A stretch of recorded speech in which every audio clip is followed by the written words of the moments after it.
siapa saja yang mengganggu persatuan dan kesatuan bangsa akan berhadapan dengan TNI. Hidup TNI! Hidup NKRI!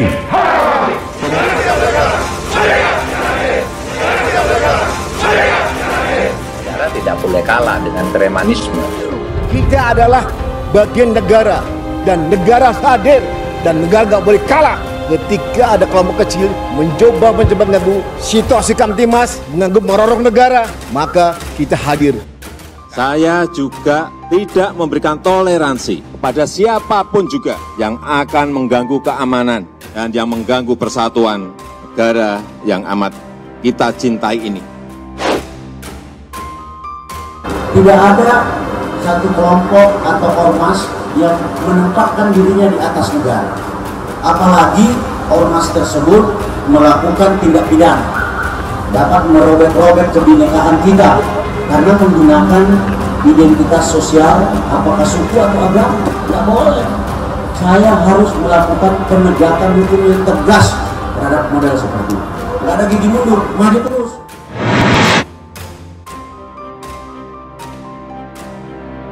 Tapi menurut saya dalam keadaan begini menghadapi preman berjubah perlu bahasa itu.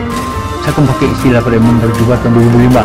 Itu sudah jadi milik umum sekarang. Truk pecah setelah polisi memblokade akses dari Jalan I Gusti Ngurah Rai menuju Pengadilan Negeri Jakarta Timur. Massa yang terus menyerang selanjutnya ditembak meriam air oleh polisi. Polisi berusaha membubarkan kerumunan di kawasan Pondokopi. Dalam ini kaitan dengan ada juga yang membawa orang berbahaya seperti ketapel dan senjata tajam, satu orang. Nah, sisanya juga ada kaitannya dengan anak-anak ya masih di bawah umur. Nah, tentunya kita khawatir nanti dimanfaatkan oleh orang-orang yang tidak bertanggung jawab. Kita amankan terlebih dahulu, masih proses. Butuh waktu lebih dari 2 jam untuk membubarkan massa sekaligus mengembalikan situasi kembali kondusif. Keputusan hukum ini merupakan sebuah tanda jelas bahwa negara saat ini tidak akan lagi bermain-main dengan kelompok-kelompok radikal dan ekstrim. Sudah terlalu lama negara ini diteror oleh kelompok-kelompok pemecah belah bangsa. Mereka sudah lama menyebarkan ketakutan dan kebencian. Untuk waktu yang lama, rakyat berharap negara hadir untuk mencegah kehancuran Indonesia. Kita tidak akan memberikan ruang untuk perusuh-perusuh yang akan merusak negara kita, akan merusak negara kesatuan Republik Indonesia. TNI dan Polri akan menindak tegas sesuai dengan aturan hukum yang berlaku. Rizik Syihab, sang imam besar, tidak akan jadi apa-apa tanpa pendukungnya. Karena kekuatan masalah, Rizik berhasil menghantarkan Anies jadi orang nomor 1 di DKI Jakarta. Kalau masa tidak termakan orasi dan narasi Rizik, tidak akan ada aksi demo berjilid-jilid yang katanya sampai mengumpulkan 7 juta umat. Jumlah yang pernah jadi kontroversi karena selalu dipertanyakan kebenarannya. Namun akhirnya jumlah itu kita iakan saja. Karena bisa jadi masa Rizik termasuk yang tidak bisa dilihat oleh mata manusia biasa. Haha.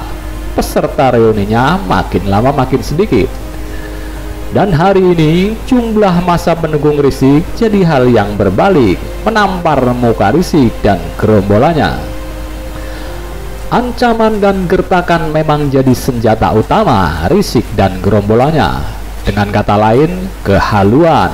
Karena memang yang kita saksikan adalah kehaluan luar biasa dari Rizik CS.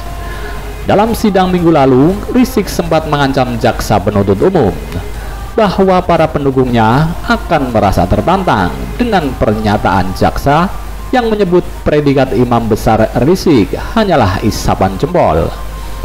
Dia pun memamerkan jumlah pendukungnya, menyebut angka juta-jutaan, mengancam bahwa jutaan pendukungnya akan menggeruduk Pengadilan Negeri Jakarta Timur saat penentuan vonis pada hari ini. Sebagai kiai atau sebagai habib, karena habib atau kiai itu selalu hatinya baik, pikirannya baik, ucapan baik, dan tindakannya juga baik. Jadi kalau ucapannya yang tidak baik, itu bukan habib namanya itu.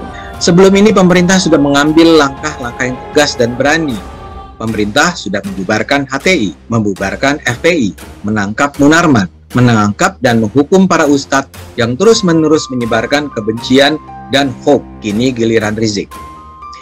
Novel Bang Mukmin juga ikutan menggertak dan mengancam, menyebut bahwa kehadiran massa pendukung Rizik di lokasi sidang adalah sebuah gerakan rakyat. Perkataan Novel ini juga didukung oleh beberapa poster yang beredar di medsos. Poster itu berisi ajakan kesiapan massa pendukung untuk hadir di sana. Akhirnya massa memang hadir di area sekitar Pengadilan Negeri Jakarta Timur. Namun, bukannya jadi faktor yang mengendorse Rizik pada publik, jadi faktor yang menarik simpati publik, malah sebaliknya jadi senjata makan tuan. Yang pasti adalah dari segi jumlahnya kontras sekali dengan ancaman Rizik ke jaksa.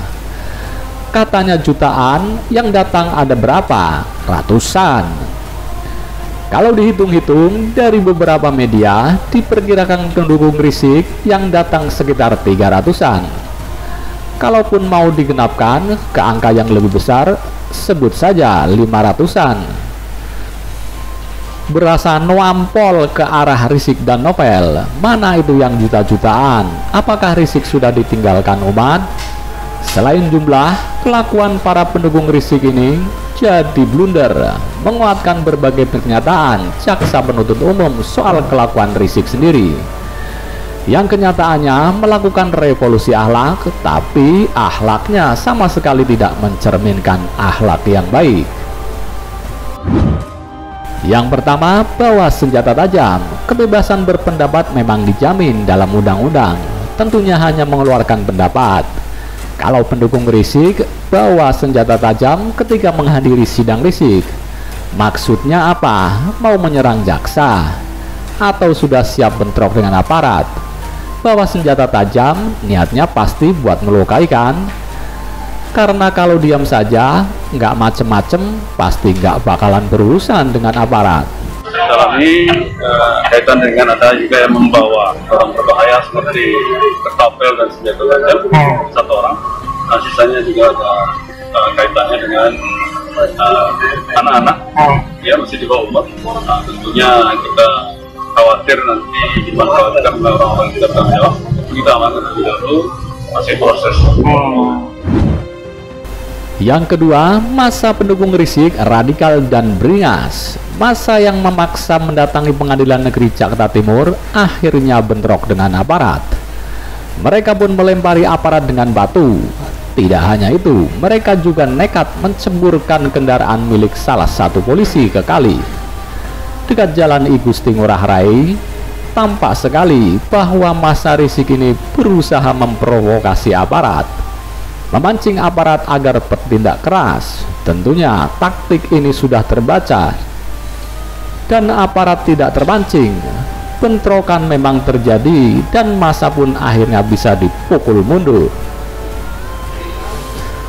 Catatan yang ketiga, massa Rizik mengganggu transportasi publik. Seperti yang biasa terjadi saat ada demo, maka yang terjadi korban adalah rakyat. Orang-orang yang mau bekerja mencari nafkah buat keluarganya, yang punya urusan penting, bahkan yang sedang mengurusi keluarganya yang sedang sakit. Kerusuhan yang ditimbulkan oleh kehadiran massa pendukung Rizik membuat akses di flyover Penggilingan ditutup, sedangkan bis Transjakarta terpaksa menghentikan operasionalnya karena jalurnya tertutup oleh pendemo. Dengan kelakuan minus seperti ini, Rizik masih berharap jutaan umat Islam di negara ini bersimpati pada dia. Siapa juga yang mau bersimpati dengan orang-orang yang sempat berdemo di hari kerja, alias pengangguran? Mending kerja, cari nafkah. Apalagi situasi ekonomi masih kena dampak pandemi. Apakah Rizik bisa mensejahterakan umat? Bisa mendatangkan keuntungan buat umat? Untung dan sejahtera dari mana? Dari keberingasan dan membawa senjata tajam. Itu sih nyari penyakit namanya. Senjata makan tuan. Saking blundernya kelakuan massa pendukung Rizik ini, para netizen pun menjadikan video mereka sebagai lelucon.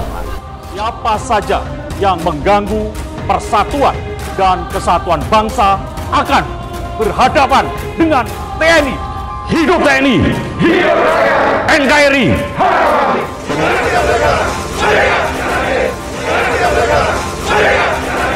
Negara tidak boleh kalah dengan premanisme. Kita adalah bagian negara dan negara hadir dan negara nggak boleh kalah ketika ada kelompok kecil mencoba mengganggu situasi Kamtimas, mengganggu merorong negara, maka kita hadir. Saya juga tidak memberikan toleransi kepada siapapun juga yang akan mengganggu keamanan dan yang mengganggu persatuan negara yang amat kita cintai ini. Tapi menurut saya dalam keadaan begini menghadapi preman berjubah perlu bahasa itu. Saya akan pakai istilah preman berjubah tahun 2005 itu sudah jadi milik umum sekarang. Tidak ada satu kelompok atau ormas yang menempatkan dirinya di atas negara. Apalagi ormas tersebut melakukan tindak pidana, dapat merobek-robek kebinekaan kita karena menggunakan identitas sosial, apakah suku atau agama, tidak boleh. Saya harus melakukan penegakan hukum yang tegas terhadap model seperti itu. Tidak ada gigi mundur, maju terus.